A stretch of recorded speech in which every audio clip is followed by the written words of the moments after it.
Tofa, masu sauraro barkanku da wannan lokaci, kuma barkanku da sake kasancewa da mu a wannan tasha tamu mai albarka, tashar Arewa Sabon Shafi. A yanzu haka ma dai masu sauraro za ku ji cewa al'ummar da ke ƙasar Nijar sun sake fitar da wani zazzafan bidiyo zuwa ga wato mawaƙin Najeriya Dauda Kahutu Rarara,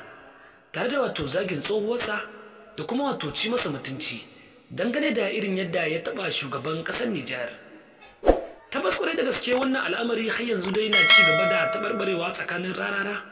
da kuma wato 'yan Nijar ɗin masoyan Cani. Dan a yanzu haka za ku ji cewa 'yan Nijar sun fara fitar da wani zazzafan bidiyo wanda an kasa gane cewa tabbas wannan Rara ne da Aisha Humaira ko kuwa a'a shirin da 'yan Nijar suke so su yi wa Rarara ɗin. Masu raro a yanzu haka dai sai ku daɗa gyara zaman don wato jin cikakken labarin wanda muke tafi da shi da kuma bayyana muku cikakkun rahotanni a yanzu haka da kuma wato sa muku wannan faifan bidiyo don wato ku taya mu tantance ganin cewa wannan Rarara ne da Aisha Humaira suke aikata abin da bai kamata ba ko kuwa ba Rarara din bane shari kawai ake so a masa sakamakon taba shugaban kasar Nijar da yayi. Amma kafin nan masu sauraro muna mai dada tunatar da ku cewa kada ku manta idan wannan ya kasance shine zuwan ku na farko wannan tasha ta mu mai albarka to ku daure da ku je ku danna mana subscribing sannan ku danna alamar ƙararrawar sanarwa. Dan hakan shine zai ba ku damar samun zafafan labaranmu dauke da kuma zafafan rahotanni waɗanda muke tafa da su da zarar mun dora. Tabbas a yanzu haka masu sauraro za ku ji cewa Rarara shi da kansa ya bayyana alƙawarin cewa ba zai taɓa ƙyale Cani ba har sai wato Cani ya saki tsohon hambararren shugaban ƙasar nan wanda kuka sani da Muhammadu Bazoum, asalin shugaban ƙasa wanda yake mulki a Nijar.